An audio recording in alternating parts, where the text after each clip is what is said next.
Chapter 1. Hayworth. There was a cold wind this afternoon, but the sun shone for an hour or two. I walked out on the moors behind the house. The sheep were hiding from the wind under the stone walls, and there were gray clouds over the hills to the west. It is only November, but I could smell snow in the air. It will be a cold winter, this year of 1855. My name is Patrick Bronte, and I am 78 years old. I am the rector of the village of Haworth. Haworth is a village of small gray stone houses on the side of a hill in the north of England. And I live in a house at the top of the hill, next to the church and the graveyard. I walked through the graveyard to the church this afternoon. All my family except Anne are buried there. The wind had blown some dead leaves through the door into the church, and I watched them dancing in the sunlight near the grave. Soon I shall be in that grave with my wife and children, under the cold gray stone and dancing leaves. It is dark outside now, and it is very quiet in this house. Charlotte's husband, Mr. Nichols, is reading in his room, and our servant is cooking in the kitchen. Only the three of us live here now. It is very quiet. I can hear the sounds of the wood burning in the fire and the big clock on the stairs. There is another sound, too, the sound of the wind outside. The wind has many voices. It sings and laughs and shouts to itself all night long. Last night it cried like a little child, and I got out of bed and went to the window to listen. There was no child, of course, only the wind and the gravestones cold in the pale moonlight. But I decided then that I would write the story of my children, today, before it is too late. Charlotte's friend, Mrs. Gaskell, is writing a book about her, and perhaps she will want to read my story. It is a fine story. It began in April 1820, when we came to Haworth for the first time. There was a strong wind blowing that day, too, out of a dark, cloudy sky. We could see snow on the moors. The road to Haworth goes up a hill, and there was ice on the stones of the road. Maria, my wife, was afraid to ride up the hill in the carts. "We'll walk, children," she said. "If one of those horses falls down, there'll be a terrible accident. Come on, let's go and see our new house." She was a small woman, my wife, and not very strong. But she carried the baby, Anne, up the hill in her arms. I carried Emily. She was 1.5 years old then. The others walked. My 2-year-old son, Patrick Branwell, walked with me, and Charlotte, who was nearly 4, walked with her mother. The 2 oldest children, Elizabeth and Maria, ran on in front. They were very excited and laughed and talked all the way. The people of Haworth came out to watch us. Some of them helped, but most of them just stood in their doorways and watched. They are very poor people in this village. I was their new rector. We had 7 carts to carry our furniture up that icy hill, but it was hard work for the horses. When we reached our house, the wind was blowing hard in our faces. My wife hurried inside and began to light fires. "Do you like it, my dear?" I asked her that night when the children were in bed. She looked pale and tired. I thought it was because of the long journey and the children. Perhaps it was. She held out her hands to the fire and said, "Of course, Patrick. It's a fine house. I do hope it will be a good home for you and the children." I was a little surprised by that. "And for you, Maria," I said, "don't forget yourself. You are the most important person in the world to me." She smiled then, a lovely smile. "Thank you, Patrick," she said. She was a very small woman, and she was often tired because of the children. But when she smiled at me like that, I thought she was the most beautiful woman in England. A year and a half later, she was dead. She did not die quickly. She was in bed for 7 long months, in awful pain. The doctor came often, and her sister Elizabeth came too to help. The children were ill as well. It was a terrible time. My wife Maria died in September 1821. She was 38. It was my job to bury her in the church. Our 6 young children stood and watched quietly. Afterwards, we went back to the house. I called them into this room and spoke to them. I said, "You must not cry too much, my dears. Your mother is with God now. She is happy. One day you will all die, and if you are good, you will go to God too." "But why?" Maria asked. "Why did she die now, Father? We need her." "This world is a hard place, children, and we cannot understand everything that God does. But God loves us. Never forget that. Your mother loved you, and perhaps she can see you now. We must all try to work hard, learn as much as possible, and be kind to each other. Will you do that?" "Yes, Father." They all looked so sad, I remember, and they listened so carefully. Little Emily said, "Who will be our mother now?" "Maria is the oldest, so she will help me. You must all listen to her and do what she says. And your Aunt Elizabeth is here too. Perhaps she will stay for a while." Elizabeth did stay. She was older than my wife, and she wasn't married. We called her Aunt Branwell. She came from Penzance in Cornwall, a warm, sunny place by the sea in the southwest of England. It is often cold on the moors behind Haworth, and the winds blow all winter. Aunt Branwell hated Haworth, but she stayed here all her life to help me with her sister's children. She was a good, kind woman. I was very proud of my little Maria. She was only 8 years old, but she worked all day like an adult. She helped the little ones to get washed and dressed.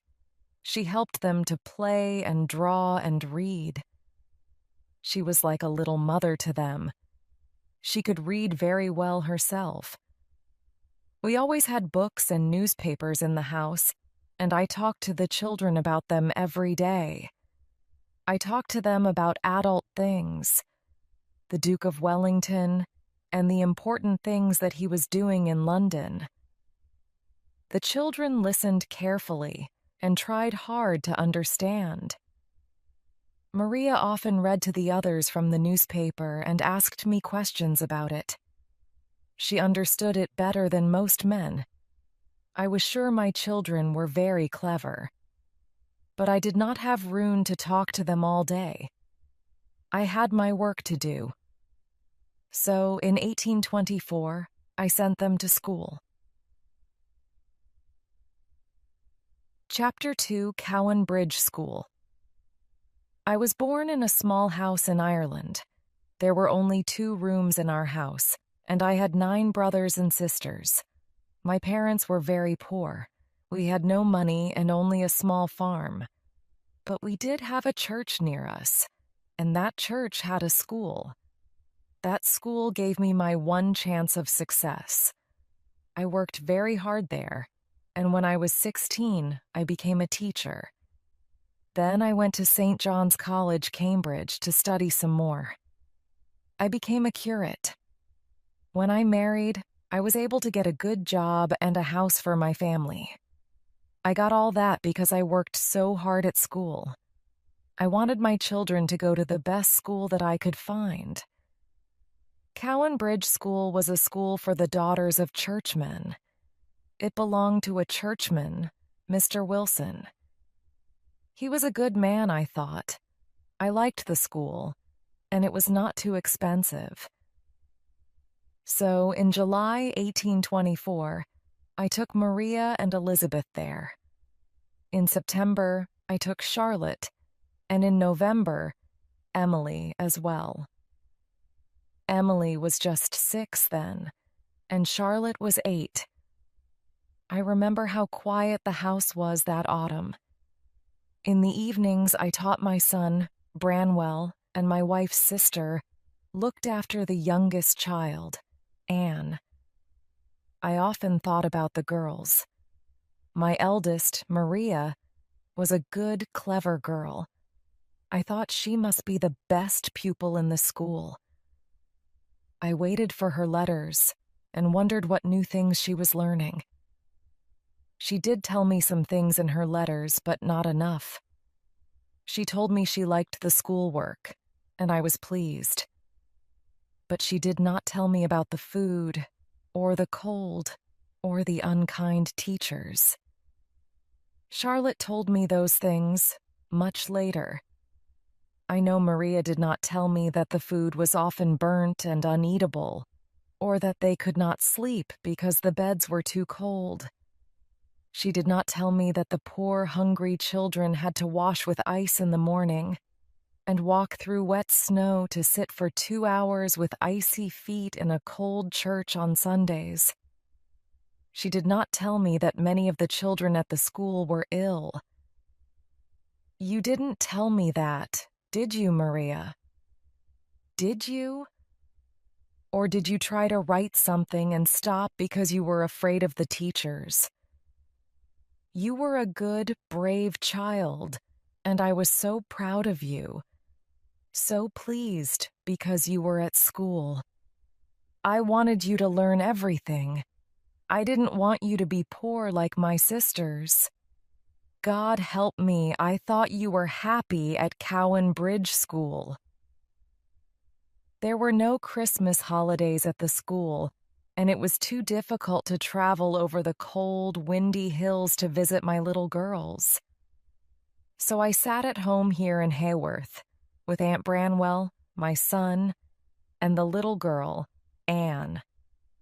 Outside, the wind blew snow over the gravestones, and there was ice on our windows. On Christmas Day, little Anne looked lonely. She asked me about her sisters.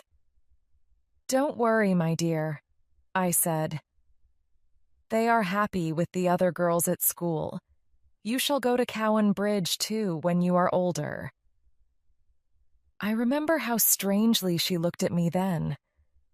She was only 4 and very pretty. She smiled at me, but her face went very white, and her hands started to shake. I don't know why. I thought she was cold, and I put some more wood on the fire.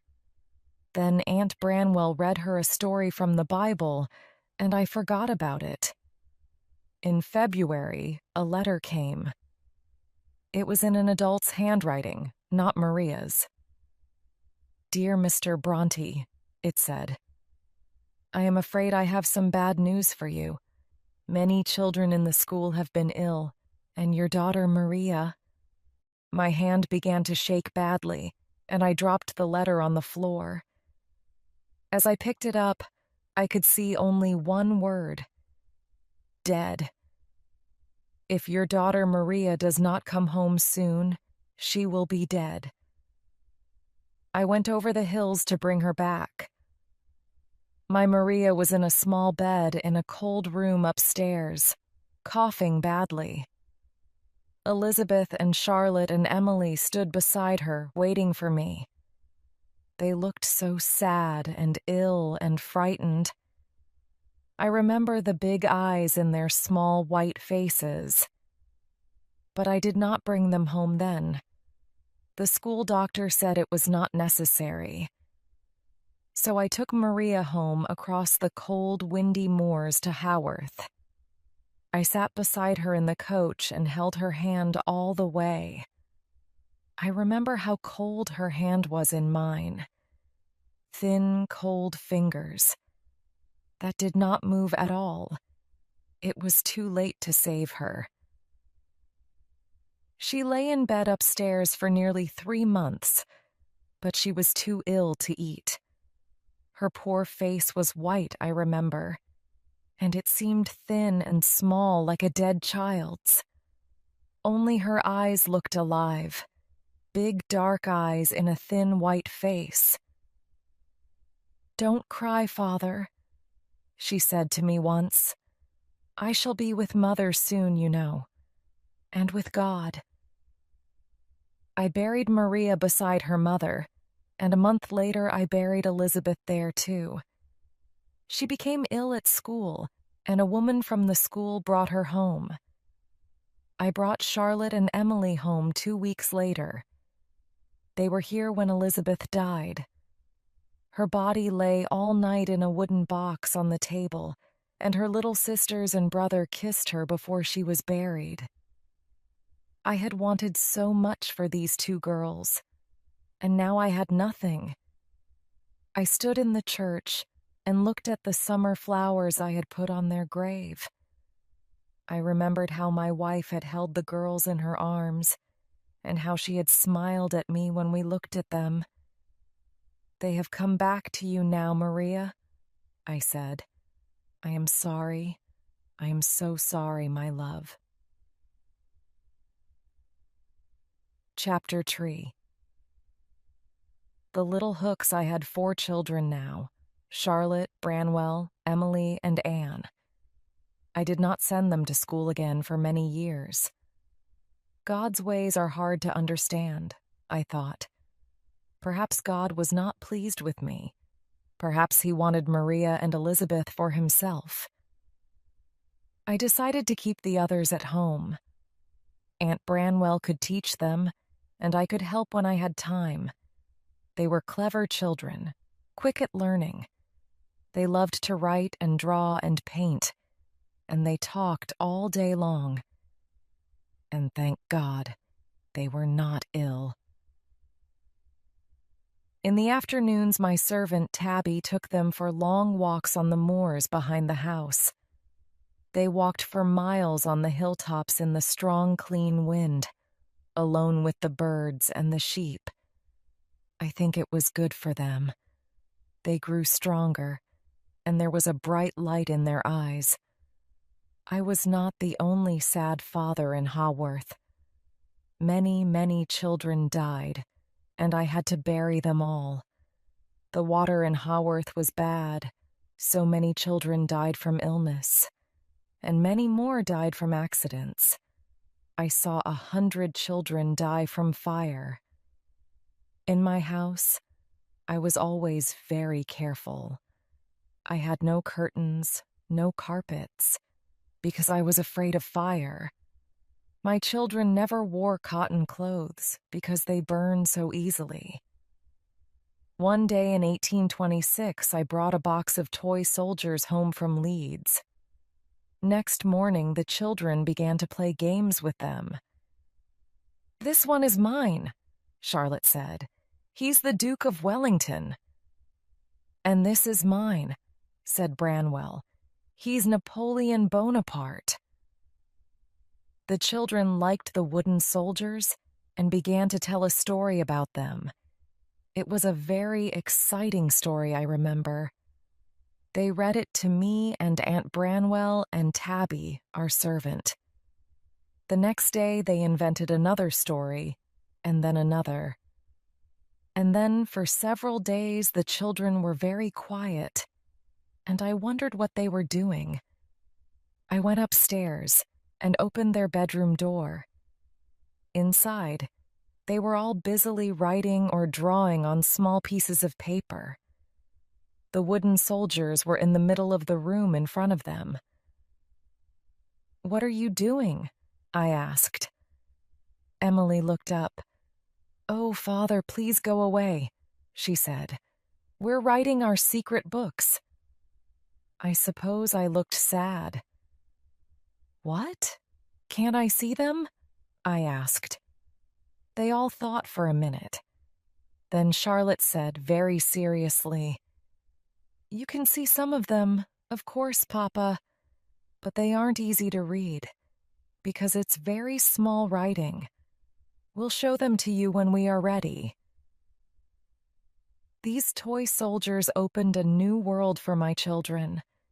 They showed me some of their stories, but there were hundreds that they kept secret.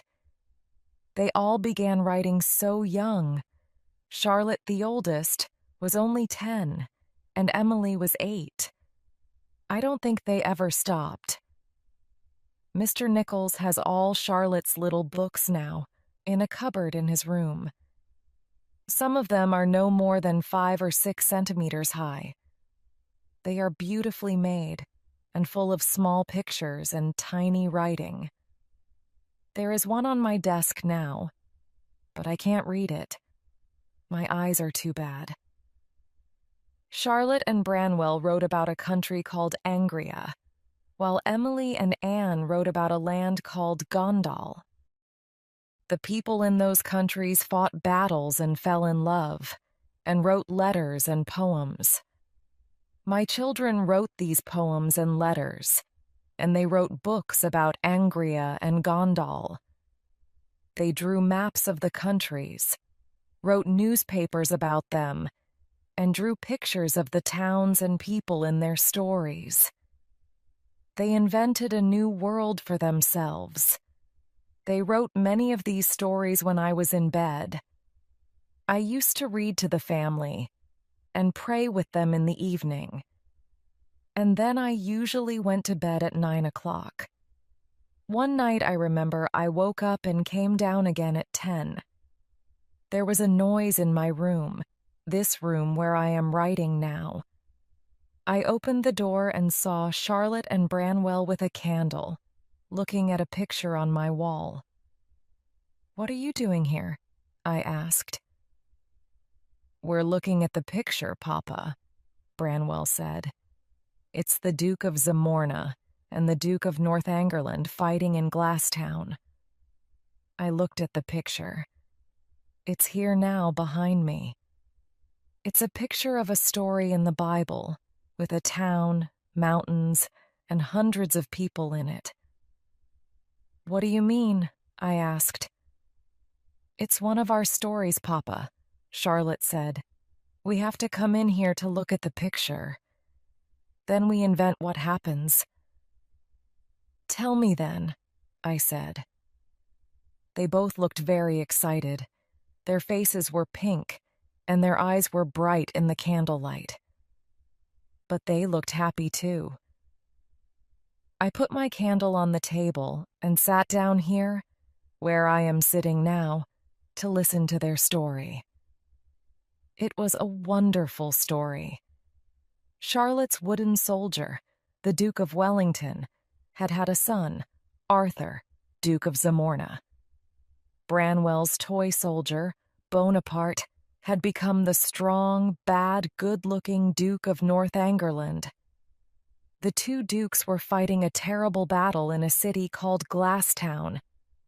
There were soldiers who died bravely, and beautiful women who fell in love. I listened until 2 o'clock in the morning. There was much more, but I have forgotten it now. But I remember the excitement in my children's faces.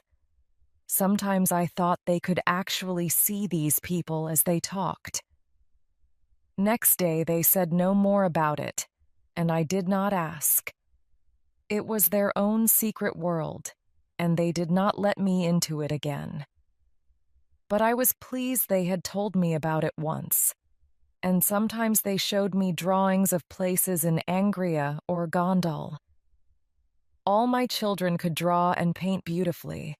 Charlotte used watercolors, and often spent hours painting small pictures. Branwell used oil paints as well. Chapter 4. Growing Up. When Branwell was 14 or 15, he did a lot of oil paintings. He painted people in the village, and it was easy to recognize the faces in the pictures. Later, he did a fine painting of his 3 sisters. I was very proud of him. We all decided he would become a famous artist. Charlotte went to school again when she was 15. It was a much better school, Miss Wooler's school at Roe Head. I don't think Charlotte liked school, but she wanted to be a teacher, a governess. So she worked hard. I taught Branwell at home, and Aunt Branwell taught Emily and Anne. The girls in Branwell were learning to play the piano, and Branwell played the music in church. Emily and Anne had dogs, and they used to take them for walks on the moors. Anne's dog was called Flossie, and Emily had a big, strong one called Keeper.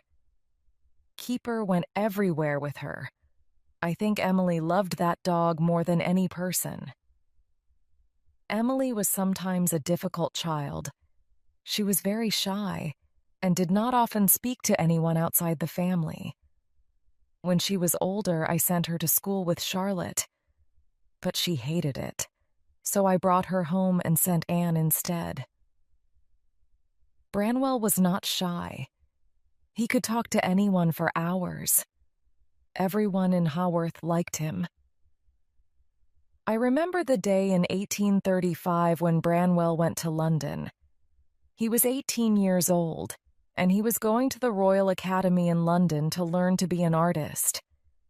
He walked down the hill in Haworth with a bag of his best paintings on his back, and everyone in the village came out to see him go. That was a great day for me. Something terrible happened in London, but I don't know what it was. Branwell came back 2 weeks later, his face white, his clothes dirty.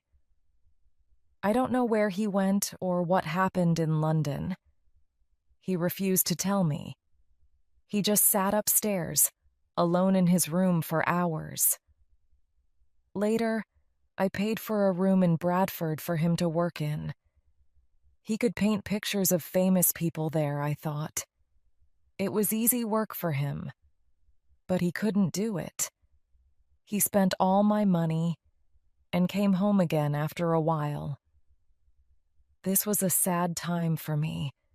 My eyes were very bad, and I had to pay a young curate to help me with my work for the church. My old servant, Tabby, broke her leg and was very ill. And then one day, I got a letter from Miss Wooler's school. My curate read it to me.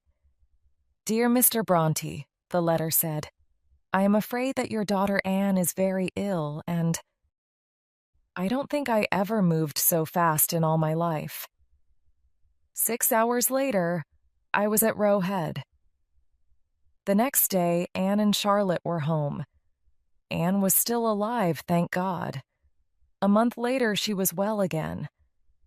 Thank God. All my children were safe at home. I was happy to have them here. They were so clever and kind, and they loved each other so much. But I was an old man with bad eyes, and Aunt Branwell and I had very little money. My children had to find work somewhere in order to live. But what sort of work could they do? Chapter 5. Looking for work. I do not remember everything they did. Charlotte and Anne worked as governesses for some months, teaching rich children in big houses, and Branwell got a job like that too, for a while. But they didn't like their work. At home, my children were full of talk and laughter, but away from home they were shy, quiet, unhappy. They wrote a lot of letters in their search for work, sometimes to famous people. Branwell wanted to be a writer, so he wrote to writers. But not many of them wrote back. He began to look pale and sad in those days, and he was often in the village pub, drinking and talking to the people there. Then he got a job selling tickets on the railways and left home. The girls had an idea. I remember the day when they told me about it. Charlotte and Anne were at home on holiday, and we were all in the sitting room after dinner one evening.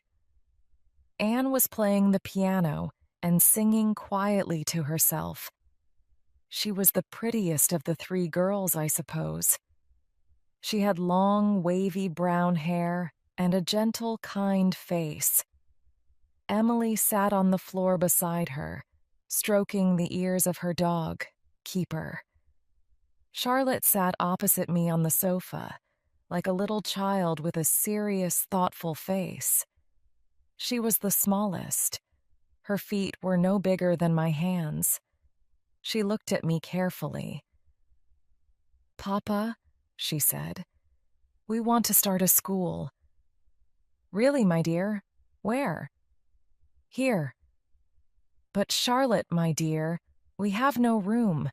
This house is full already." "Oh, but we could change the house, Papa.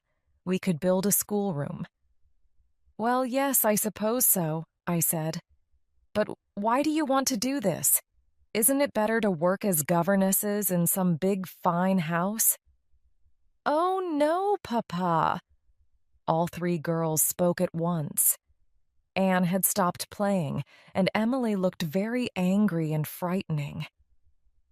I could see they had thought hard about this. Charlotte said, "The life of a governess is terrible, Papa. A governess has no time of her own, no friends, no one to talk to, and if she gets angry with the children, they just run to their mother. I couldn't possibly be a governess all my life." "It's true, Papa," Anne said. "It's an awful life. We're so lonely away from each other. Why can't we have a school and all live here? Then we can take care of you and Aunt Branwell when you get old." I looked at Emily. Her eyes were shining. I could see that the idea was important to her, too. "But why will people send their children here?" I asked. "Hayworth is not a big town or a beautiful place. How will you find children to teach?" "We have thought of that too, Papa," Charlotte said. "We must learn more and become better teachers. I have spoken to Aunt Branwell, and she will give us the money, if you agree. Emily and I want to go to Belgium to learn French. If we can speak French well, then parents will send their children to us to learn that." "Emily will go?" I said. I looked at her. Emily had only been away from home twice, and each time she had been very unhappy. But now she looked excited. "Yes, Papa," she said. "I will go. Charlotte is right. We must do something, and this will help us to stay together." "And Anne?" "I will stay as a governess with the Robinson family," Anne said sadly. "There's not enough money for us all to go, and the Robinsons are not so very bad." It was always like that. Anne was a gentle girl. She did not fight as hard as the others. Perhaps her life was easier because of that. I don't know, but I thought it was a wonderful idea. I wrote to Belgium and found them places in a school in Brussels, which was owned by a Monsieur Hager. I agreed to take the girls there, and for a month I wrote down French words in a little pocketbook to help me on the journey. Then, one afternoon in 1842, we caught the train to London. I had not been to London for over 20 years, and my daughters had never been there. We stayed for 3 days, and then we took the night boat to Belgium and arrived at a tall, fine school building in the center of Brussels. Hager himself was a very polite, friendly man, very kind. He did not always understand my French, but he showed me round the school and talked a lot, very fast. I smiled and tried to answer. The two girls were very excited when I left them. As I came home on the boat, I thought, this is a good thing, a fine thing perhaps.